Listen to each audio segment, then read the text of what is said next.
الحمد لله رب العالمين، من السماوات ومن الأرض ومن ما شئت من شيء بعد، والصلاة والسلام على محمد طب القلوب ودوائها وعافية الأبدان وشفائها ونور الأبصار وضيائها وعلى آله وصحبه وسلم. أما بعد، د خلفای راشدینو د سیرت شپږویشتمه برخه. په تېره برخه کې مو د حضرت عمر فاروق رضی الله تعالی عنه سیرت بیانوي.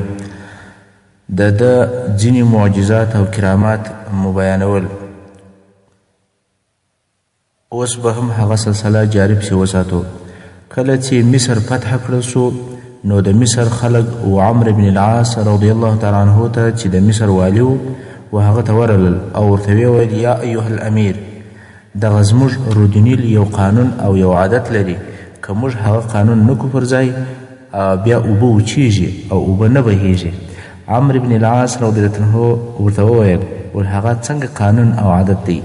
دوی وویل: د غرانوي میاشتې په 11مه شپه باندې، یعنې چې 11 شپې تېرې سي، موږ یو داسې پیغله نجلۍ پیدا کوو چې مور او پلار په وجود کې دا ژوند تېروي او ښه باعزته وي. نو د هغې نجلۍ مور او پلار په مال یا په بله هره طریقه سره چې وي راضي کوو یې. نو په هغې نجلۍ باندې بیا چې څونه زموږ وس او طاقت وي، هغونه ښایسته لباس، زر او زیورات اغوندو او بیا یې دغه رودنیل ته ورغورځوو. بیا د هغه بعد اوبه د رودنیل څخه وار په وار ډېرېږي. که نه وکړو، بیا رودنیل وچیږي. عمرو بن العاص رضی الله عنه وویل چې دا کار هیڅکله په اسلام کې نسته او ناجایز دی، او اسلام هغه د مخني ټول عادتونه او رواجونه هغه نړوي او د منځه وړي. نو خلکو هم هغه خپل عادت پرېښوی، خو رودنیل داسې وچ سو چې نه لږ اوبه پکې بهیدې او نه ډېرې. څو خلک دې ته مجبوره سول چې باید د دغه ځای څخه بار سي یا کوچ وکړي. عمرو بن العاص رضی الله عنه چې د خلکو دغه حال ولیدی، نو حضرت عمر فاروق رضی الله عنه ته لیک ولیکئ چې په هغه لیک کې دغه واقعه ټوله ورته لیکلې وه. حضرت عمر رضی الله تعالی عنه په جواب کې ورته ولیکل: هو، ستا دغه خبره صحیح ده چې اسلام د شرک او د جاهلیت د مخني یا پخواني ټول عادتونه او رواجونه نړوي او د منځه وړي. خو زما په دغه لیک کې یو بل کوچنی لیک پروت دی، هغه به رودنیل ته ور واچوې.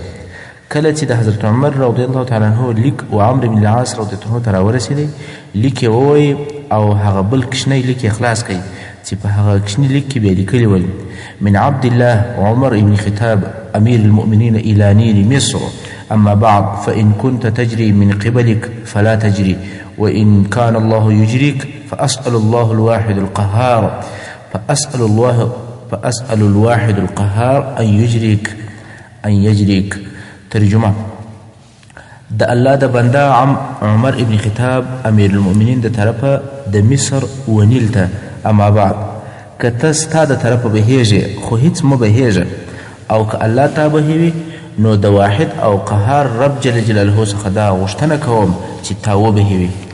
په راتلونکي کال کې چې دغه کوچنی لیک تر هغه ورځې چې دوی به نجلۍ ور اچوله، یوه ورځ د مخه رودنیل ته هغه خط ور واچول سو. خو سهار چې خلک راووتل، ویلیدل چې د رودنیل اوبه د الله جل جلاله په امر تر پرون ورځې 14 ذراعه لوړې بهیږي، او الله جل جلاله دغه رواج چې د مصر خلکو به رودنیل ته نجلۍ ور اچوله، تر نن ورځې پورې ځینې ایسته کوي او لغوه او باطل یې کوي.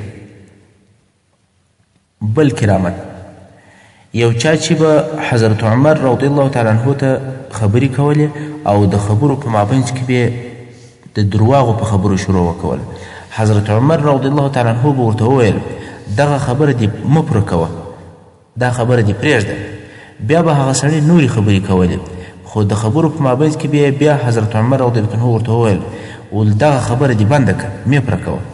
په آخر کې به هغه سړی وویل چې زما ټولې خبرې حقې او صحیح وي، بې له هغه خبرو څخه چې تا به راته وویل چې مې پوره کوه. حسن رضی الله تعالی عنه به ویل: که داسې یو څوک وي چې درواغ ورته معلومیږي، چې یو څوک درواغ ورته وایي، دی به پوهېږي چې دا درواغ راته وایي، هغه به حضرت عمر رضی الله تعالی عنه وي. یو وخت حضرت عمر رضی الله عنه ته وویل سول چې د عراق خلکو خپل امیر په کشنۍ کشنۍ شګو وویشتی، یعنی د خپل امیر بېعزتي یې وکوله. حضرت عمر رضی الله عنه ډېر په قهر سو او بیا چې یې کله لمونځ کوی په لمانځه کې خطا وتی. کله چې د لمانځه څخه فارغه سو نو یې وویل په دعا کې ول الهې دوی پر ما دغه حال راوستی چې په لمانځه کې خطا وتم، نو ته پر دوی باندې هم دغسې حال راولې او الهې هغه ثقفي ځوان ژر پر راولې چې په دوی کې د جاهلیت په حکم سره حکم کوي، د نیکي کوونکو څخه یې نیکي نه قبلوي او د ګناهګار تر ګناه نه ورتېرېږي.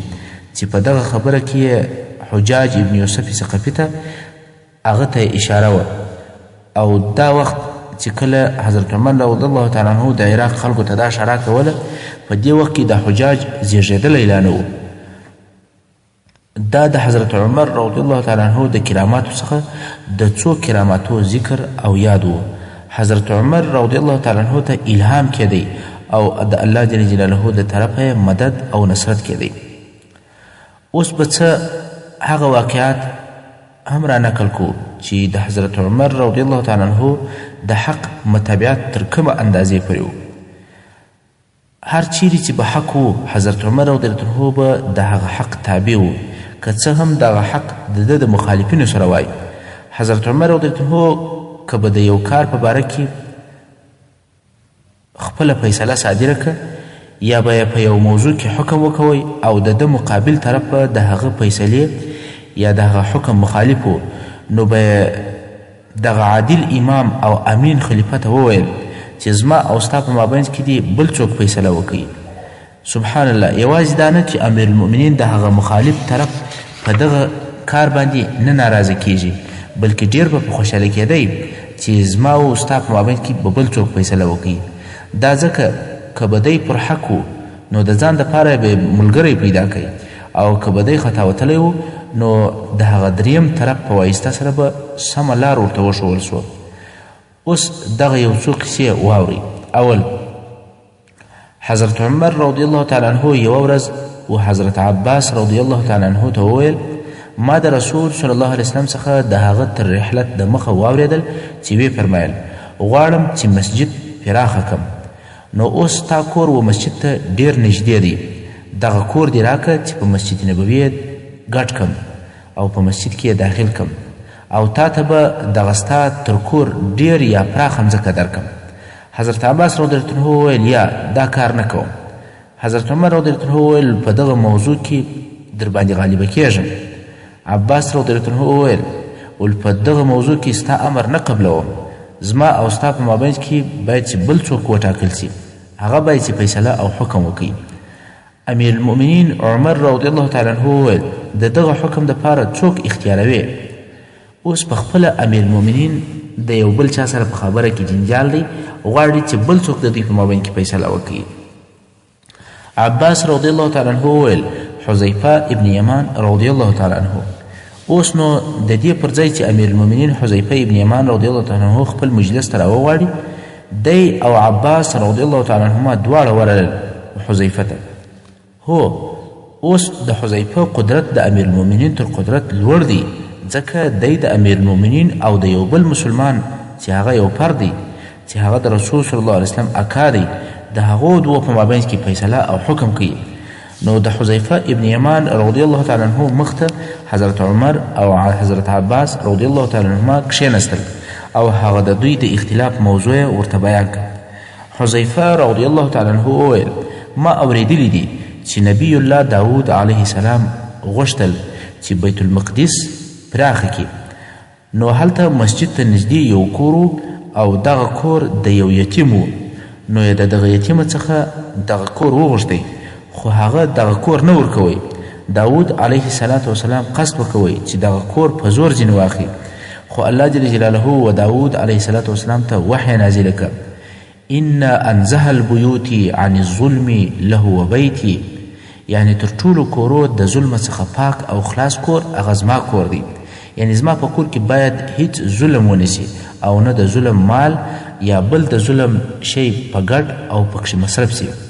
نو داود علیه السلام د هغه خپله فکره څخه رجوع وکوله او هغه کور یې خپل خاوند ته ورپرېښوی. حضرت عباس رضی الله تعالی عنه و امیر المؤمنین ته وکتل او ویې ویل تر اوسه لا هم پر هغه خپل فکر یې چې زما په کور کې پر ما غالبه سې؟ حضرت عمر رضی الله تعالی عنه ورته وویل یا هېڅکله نه. حضرت عباس رضی الله تعالی عنه ورته وویل و سره د دغه چې حکم او فیصله زما پر طرف وسوه بیا هم ما خپل کور درکړی دی چې د رسول صلی الله علیه وسلم مسجد په زیات او پراخه کې. دویمه واقعه په مدینه منوره کې یو یهودي و چې د اسانو تجارت یې کوی. یوه ورځ امیر المؤمنین حضرت عمر رضی الله تعالی عنه د یوه آس د رانیولو دپاره د هغه و تبلې ته ورلی. تبله هغه شي ته ویل کېږي چې آسان به پکې تړل کېدل. هغه یهودي و یو عیبي آس ته اشاره وکوله چې دغه رانیسه. حضرت عمر رضی الله عنه هغه آس د تجربې دپاره راوایستی. د تجربې په وخت کې د آس پښه ماته سوه. یهودي وویل چې زه آس نه غواړم، قیامت بې راکوې. حضرت عمر رضی الله عنه وویل چې ما خو تر اوسه رانیولی نه دی او ته بیا قیامت غواړې؟ خو یهودي نه قانع کېږي. نو د دوی دواړو د فیصلې دپاره قاضي شریح رحمه الله ته ورلل. شریح رضی الله تعالی عنه و امیر المؤمنین ته وویل یا به دغه آس رانیسې یا بیا بیرته پر هغه ډول ورکوې چې د طبلې څه دې څنګه راایستلی دي. حضرت عمر رضی الله تعالی عنه وخندل او ویې ویل قضا او فیصله باید بې له دغه قسمه په بل ډول نه وي. قاطعه فیصله باید چې وشي. بس دغه آس اخم. او ویې ویل الحمدلله پر دغه عدل باندې دې حمد وي چې په محمدي امت کې موجود دی. دریم یو وخت د یمن څخه د مسلمانانو بیت المال ته ټوکران رالل. حضرت عمر رضی الله عنه دغه ټوکران او کپړې د مدینې منورې پر مسلمانانو وویشلې چې هر سړي ته د یوه کمیس پر اندازه یا تر هغه څه کم لږ ټوکر ورسېدی. حضرت عمر رضی الله تعالی عنه هم خپل ټوکر واخیستی او کور ته روان شو. خو ټوکر دونه لږ و چې د ده کمیس خو د ده د جګوالي په سبب باندې هیڅکله نه ځین جوړېدی. نو د ده رضی الله تعالی عنه زوی عبدالله ابن عمر رضی الله تعالی عنه هغه خپل ټوکر هم د حضرت عمر رضی الله عنه د ټوکر سره یو ځای کوي او ودت یې ورکوي ول دا به ته خپل کمیس په پوره کړي. کله چې د جمعې په ورځ باندې د خطبې ویلو دپاره حضرت عمر رضی الله عنه د کوره سره ووتی او هغه خپل کمیس یې اغوستی او د خطبې په ویلو یې شروع وکوله. په خطبه کې یې وویل ول اسمعوا واطیعوا، واورئ زما خبره واورئ او زما اطاعت او پیروي وکوئ. د خلکو د مابین څخه یو سړی ولاړ سو ول والله نه دي خبرې اورو او نه دي اطاعت کوو. حضرت عمر رضی الله عنه ورته وویل ول ولې یا سلمان؟ سلمان رضی الله تعالی عنه ورته وویل ول خپل ځان ته دې په دنیوي امورو کې تر موږ امتیاز ورکړی دی. موږ ته دې یو ټوکر راکړی دی او ځان ته دې دوه ټوکران اخیستي دي. دا خو دې تر موږ بالایي کړی ده، امتیازات دې شروع کړي دي، دنیا پرستی دې شروع کړې ده، هېڅکله دې خبره نه منو.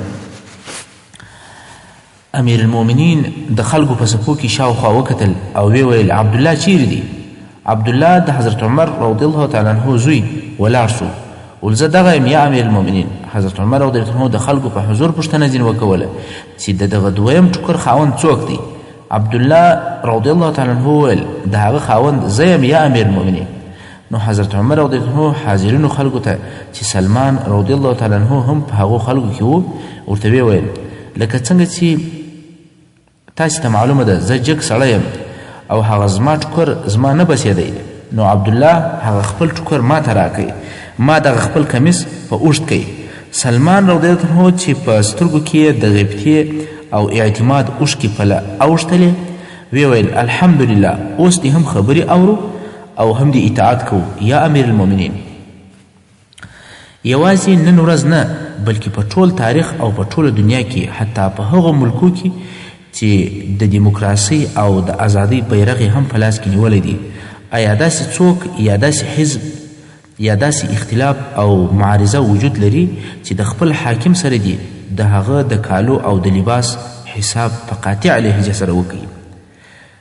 که چاته په ټول تاریخ کې د دغه مثل او نظیر ور معلوم وي ذکر دې کړي، خو هېڅ نه معلومیږي. څلورم یوه ورځ حضرت عمر رضی الله تعالی عنه خطبه ویله او په خطبه کې دا هم وویل چې د ښځو مهر او ولور دي تر 40 اوقیو نه زیاتیږي او که چا تر 40 اوقیو زیات مال واخیستی په ولور کې هغه زیات مهر یې د مسلمانانو د بیت المال دپاره ځینې اخیستل کیږي. په دې وخت کې د مسجد د آخره څخه یوې ښځې په لوړ آواز سره وویل دا ته نسې کولای، یا په داسې عبارت سره وویل چې په دې موضوع کې ستا امر نه چلیږي. حضرت عمر رضی الله تعالی عنه وویل ولولې؟ ښځې وویل آیا تا د الله جل جلاله هغه قول نه دی اورېدلی چې رب جل جلاله په سورة نساء 20 نمبر آیات کې فرمایي اعوذ بالله من الشیطان الرجیم وآتيتم إحداهن قنطارا فلا تأخذوا منه شيئا أتأخذونه بهتانا وإثما مبينا. ترجمه: که تاسې و یوې ښځې ته په مهر یا ولور کې ډیر مال ورکړی وي او تاسې د هغې ښځې د طلاقولو اراده وکوئ نو تاسې د هغه مال څخه چې دوی ته مو په مهر یا ولور کې ورکړی دی هیڅ شی مه ځینې اخلئ. آیا تاسې دغه مال په ناحقه او په ښکاره ګناه سره اخلئ؟ د دغه آیت شریف د تلاوتولو څخه د ښځې مقصد دا و چې د الله جل جلاله په قول یوې ښځې ته د دې په مهر یا ولور کې ډیر شی هم ورکول کېدلی شي، نو ته نسې کولی چې د ښځو مهر یا ولور ته یوه معینه اندازه کښېږدي او همدارنګه نسې کولی چې د هغه مهر یا ولور څخه یو شی ځینې واخلې. د حضرت عمر رضی الله تعالی عنه مخ د خوشحالۍ څخه وغوړېدی او په خندا سره یې وویل هو د ښځې خبره صحیح ده او عمر خطا وتی. سبحان الله، دا څونه صفایي او څونه صدق او څونه پاکي ده او څونه د رعیتو او د خپلو ماتحتو سره انصاف او عدالت دی. نن ورځ که د یو حاکم یا د یو رئیس د حکم په مقابل کې په آیات او حدیث سره دلیل وویل سي، یوازې دا نه چې هغه مرتجع او باغي بلل کیږي بلکې د بندیخانې دپاره هم باید چې خپل بستر تیار کړی وي، بلکې د عامو خلکو سره ژوند داسې وي چې په دلایلو کې د آیات او د حدیث په باره کې لا چیړو چاړ کوي او ردو بدل خبرې کوي. مګر حضرت عمر رضی الله تعالی عنه د هر آیات او د صحیح دلیل په باره کې وقاف و دستي بدلېدی او په هغه باندې بیا عمل کوئ او حق ته تسلیم. پنځم، حضرت عمر رضی الله تعالی عنه د مالو په ویشلو کې د فضیلت د خاوندانو او د هغو د اولادو خاص مراعات کوئ. یوه ورځ پر مسلمانانو د بیت المال پیسې ویشلې، یو ځوان یې ولیدی چې پلار یې په احد کې ګډون کړی و، هغه ته یې 4000 درهمه ورکړل او خپل زوی عبدالله ابن عمر رضی الله تعالی عنهما چې دا هم په احد کې د پلار موجود و ده ته 3000 درهمه ورکړي. خلکو پوښتنه ځینې وکوله چې دغه فرق دې ولې وکوئ؟ د هغه بل ځوان پلار هم په احد کې و او د عبدالله ابن عمر پلار هم په احد کې و. حضرت عمر رضی الله عنه وویل د دغه ځوان پلار د احد په ورځ باندې په جنګ کې تر ما ډیر ثابت و، نو په دې لحاظ مې درته زیاتې ورکړي. حضرت عمر رضی الله عنه به ډیر ژړل او ډیرې اوښکې به یې تویېدې، نو د دغه ډیرو اوښکو په سبب یې تر سترګو لاندې په مخ کې 2 تورې لیکې یا 2 تور خطونه جوړ سول. یوه شپه د خپل عادت سره سم د شپې د مدینې منورې په کوڅو کې ګرځېدی چې د یو کور څخه د قرآن مجید تلاوت واورېدی. هغه سړی په کور کې سورة طه سورت وایي او کله چې د الله جل جلاله دې قول ته ورسېدی چې د سورة طه 7 او 8 نمبر آیات أعوذ بالله من الشيطان الرجيم إن عذاب ربك لواقع ما له من دافع. بشکه ستا د رب جل جلاله عذاب خامخا پر هغو کسانو چې د رب احکام نه مني او د عذاب مستحق وي واقع کیدونکی دي او دغه عذاب لره هیڅوک لرې کوونکی یا منع کوونکی نسته.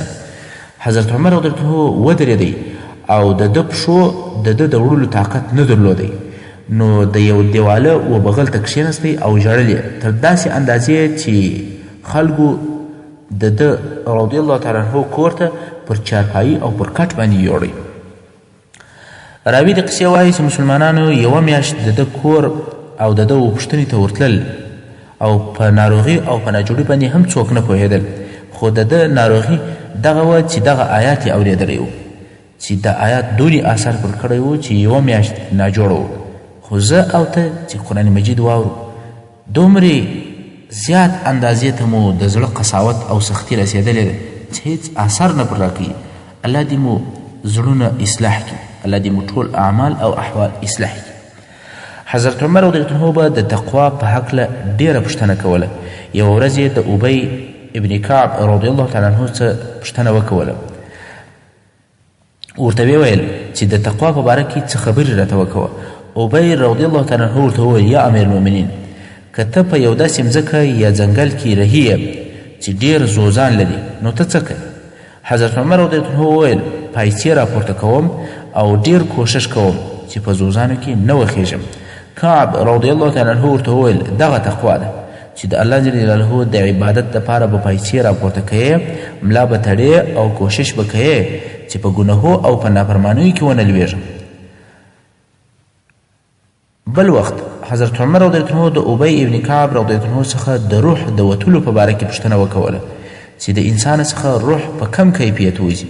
ابی رضی الله عنه ورته وویل که موږ د زوزانو د درختې یو داسې شاخ راواخلو چې ډېر زوزان لري او هغه شاخ د بني آدم او د انسان په خوله ورننه باسو او د دغو زوزانو څخه هر زوز د ده په رګو کې په یو رګ باندې ننوځي او بیا دغه شاخ ټینګ او په شدت سره راکش کړو، د دغه سړي به څه حال وي؟ د روح وتل هم په دغسې تکلیف سره وي.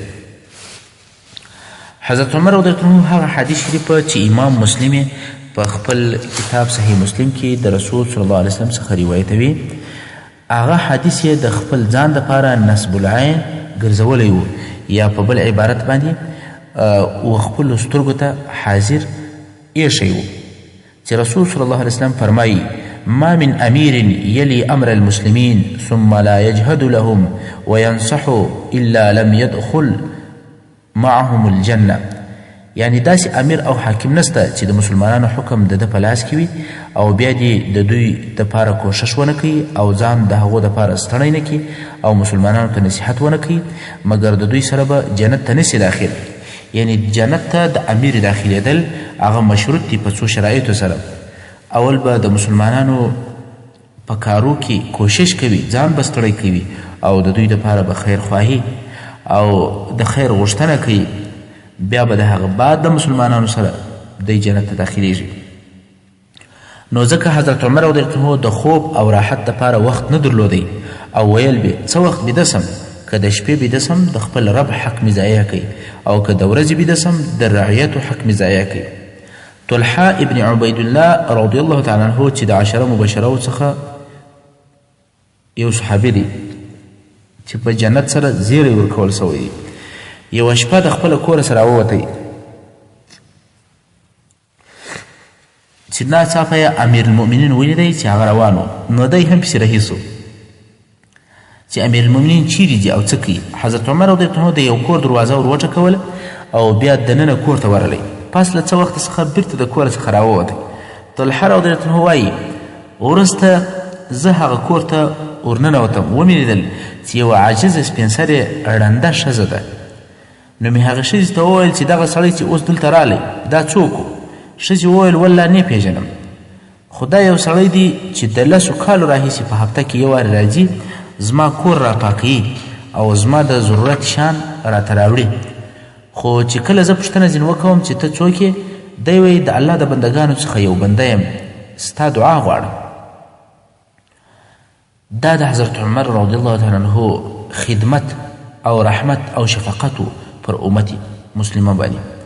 د حضرت عمر رضی الله عنه د ژوند په هره قصه او واقعه کې لوی لوی پندونه، وعظونه، عبرتونه او نصیحتونه پراته دي او د ده رضی الله عنه د فضیلت، تقوا، عدل او لوړې درجې قصې او واقعې دونه ډیرې او زیاتې دي چې نه په ټایپینګو کې بیانیږي او نه په کتابو کې لیکل کېدلی سي.